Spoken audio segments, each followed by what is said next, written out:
pagi anak-anak, bagaimana kabarnya hari ini? Semoga anak-anak dan keluarga dalam keadaan sehat.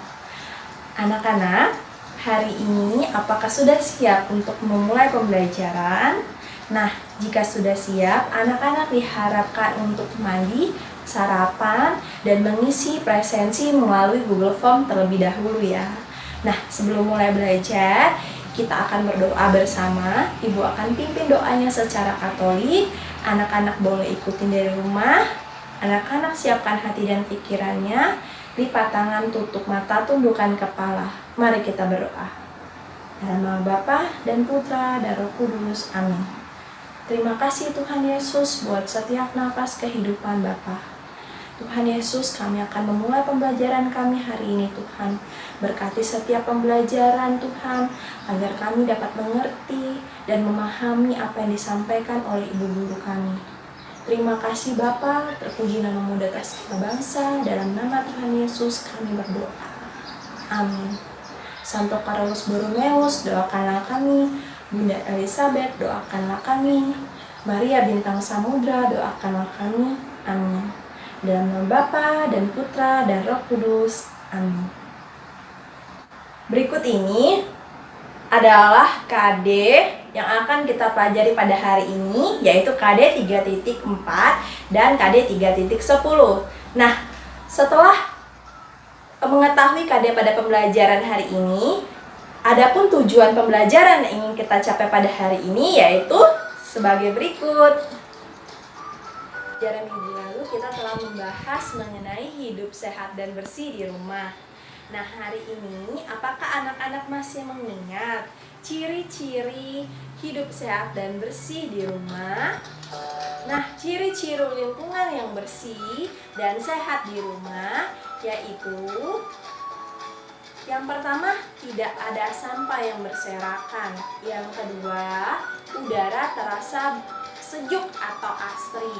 Yang ketiga, rumah selalu terlihat rapi. Nah, jika tadi kita membahas mengenai ciri hidup sehat dan bersih di rumah, kali ini kita akan membahas mengenai hidup sehat dan bersih di sekolah. Punya gambarnya seperti ini, atau anak-anak bisa perhatikan gambar yang ibu tampilkan ini.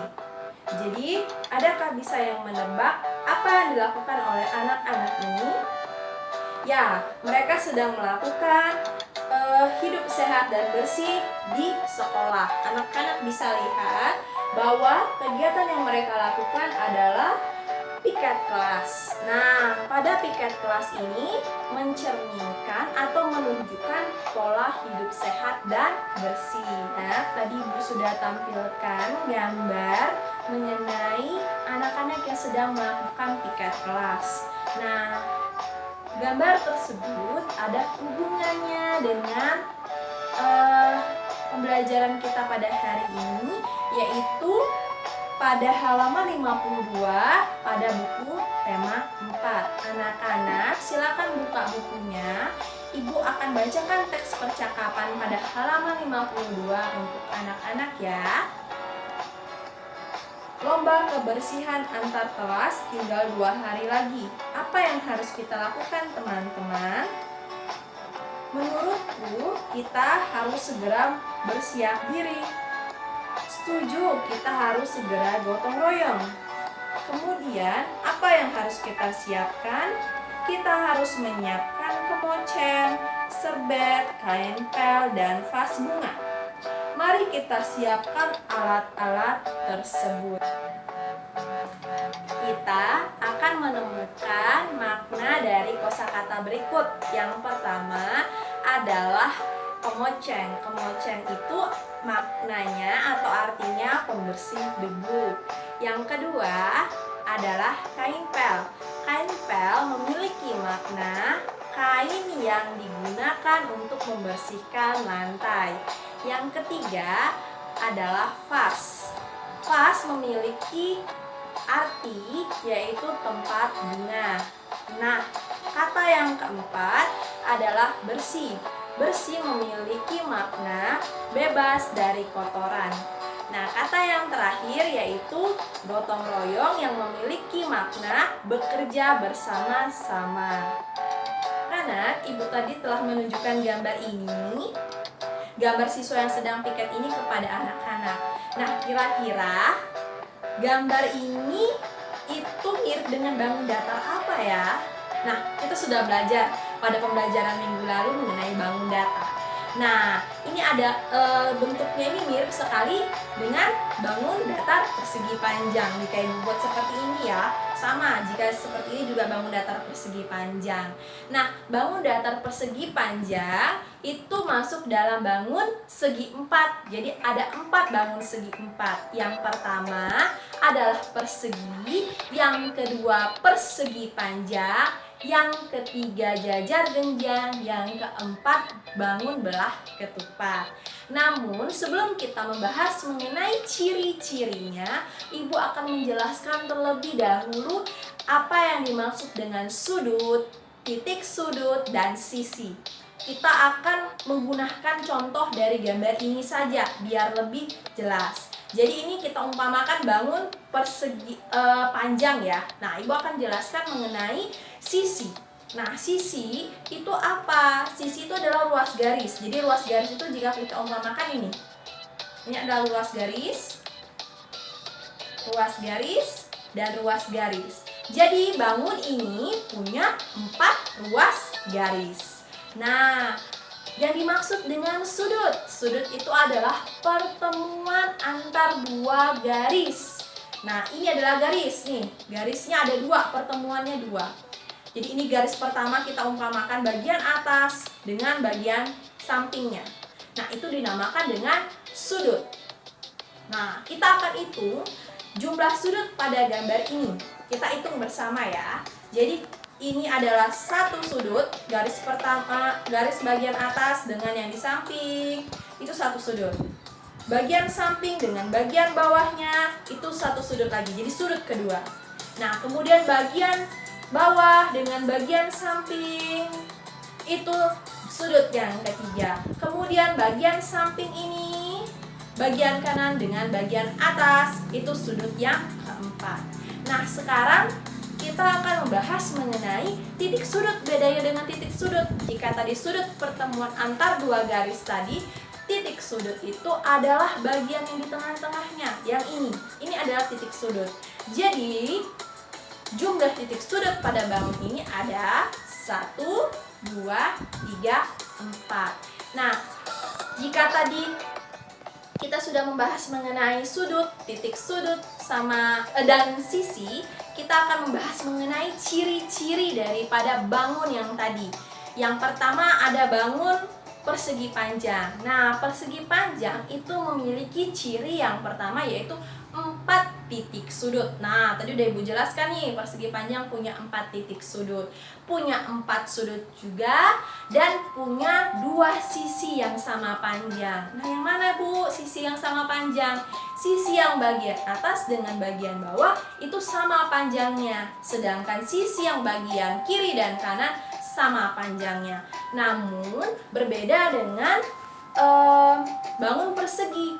Bangun persegi memiliki 4 sisi, memiliki 4 sudut, dan memiliki 4 sisi yang sama panjang. Maksud ibu, keempat sisinya sama panjang, memiliki 4 sudut, memiliki 4 titik sudut. Bangun datar jajar genjang memiliki ciri-ciri 4 titik sudut, 4 sisi, dan 4 sudut. Sama halnya dengan bangun trapesium juga memiliki ciri-ciri yaitu 4 titik sudut, 4 sudut, dan 4 sisi. Nah, ada lagi bangun segitiga. Bangun segitiga ini ada bermacam-macam jenis segitiga. Ada 4. Yang pertama yaitu segitiga sama sisi, sama kaki, siku-siku, dan sembarang. Keempat bangun segitiga ini memiliki punya 3 ciri yang sama. Yang pertama memiliki 3 sudut, yang kedua memiliki 3 titik sudut, yang ketiga memiliki 3 sisi. Nah, materi kita hari ini telah selesai. Mari kita simpulkan pembelajaran kita bersama-sama. Nah, ada beberapa yang dapat kita simpulkan. Yang pertama, bahwa kita telah menemukan 5 kosakata berserta artinya. Yang pertama, kosakata tersebut adalah vas yang memiliki arti tempat bunga. Yang kedua, kain pel yang memiliki arti kain yang digunakan untuk mengeringkan lantai. Yang ketiga, yaitu kemoceng pembersih debu. Keempat, bersih yang artinya bebas dari kotoran. Yang kelima adalah gotong royong yang artinya bekerja bersama-sama. Kesimpulan selanjutnya bahwa kita telah membahas mengenai bangun datar. Bangun segi 4 terdiri atas 4 bangun. Yang pertama, bangun datar persegi, bangun datar persegi panjang, bangun datar jajar genjang, dan bangun datar trapesium. Keempat bangun ini memiliki 3 ciri yang sama, yaitu memiliki 3 sisi. Memiliki 4 sisi maksudnya. Memiliki 4 sisi, memiliki 4 sudut, dan memiliki 4 titik sudut. Bangun datar segitiga itu memiliki 4 jenis. Yang pertama, segitiga siku-siku, segitiga sama kaki, segitiga sama sisi, dan segitiga sembarang. Nah, keempat bangun segitiga ini memiliki 3 ciri yang sama, yaitu memiliki 3 sisi, memiliki 3 sudut, dan memiliki 3 titik sudut. Nah, pembelajaran yang kita lakukan hari ini telah selesai. Mari kita menutup pembelajaran ini dengan berdoa bersama. Ibu akan pimpin doanya secara Katolik ya. Mari kita berdoa. Dalam nama Bapa dan Putra dan Roh Kudus. Amin. Tuhan Yesus yang baik, terima kasih buat nafas kehidupan Bapa. Terima kasih buat penyertaan yang boleh kami rasakan hingga saat ini.